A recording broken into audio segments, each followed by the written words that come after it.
My name is Abdel Taka. I'm from Sudan. Sudan, it's in North Africa.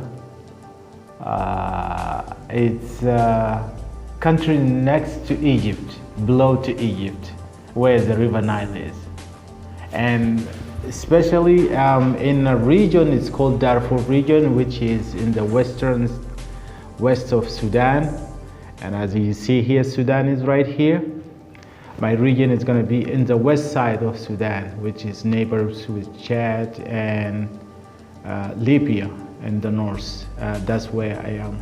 So I'm from the west side of Sudan.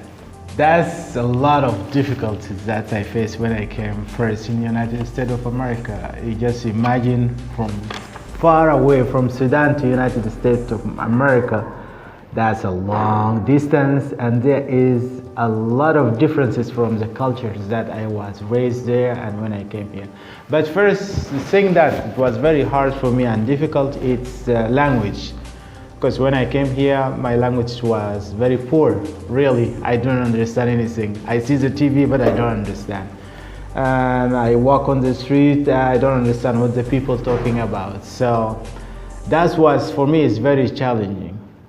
When I came here in the United States. And the second thing that I was thinking about was the computer, because when I came here, my knowledge about the computers was very poor. So I defined my problems when I came. One of them was the language, and the second thing was the computers. So I joined 2 ESL classes, and that was in Erie, PA, and that was back in 2005.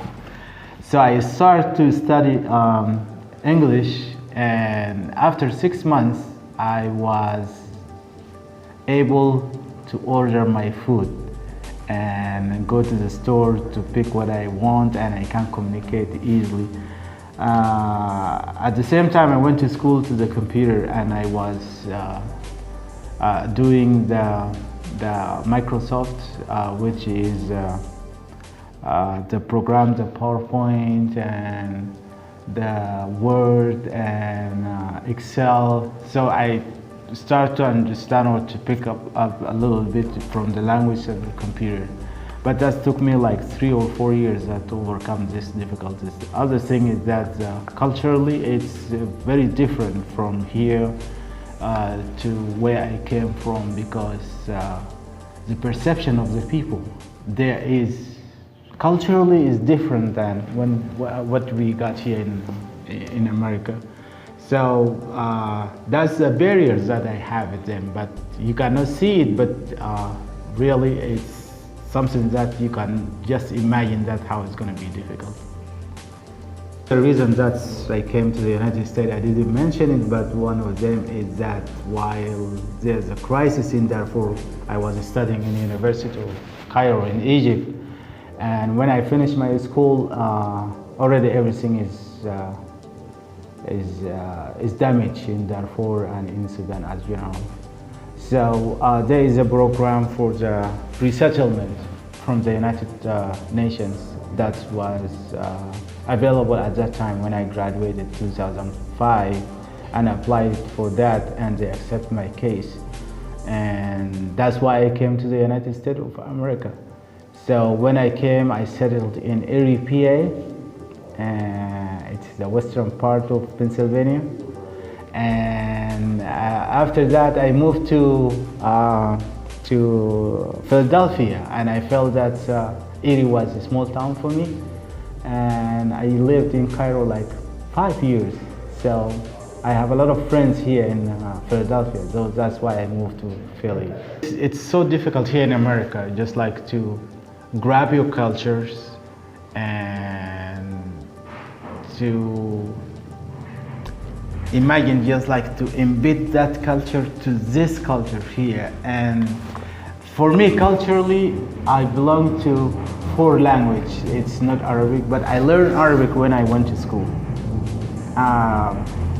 Because the indigenous people there, the Arabic is the second language for us, it's not the first language.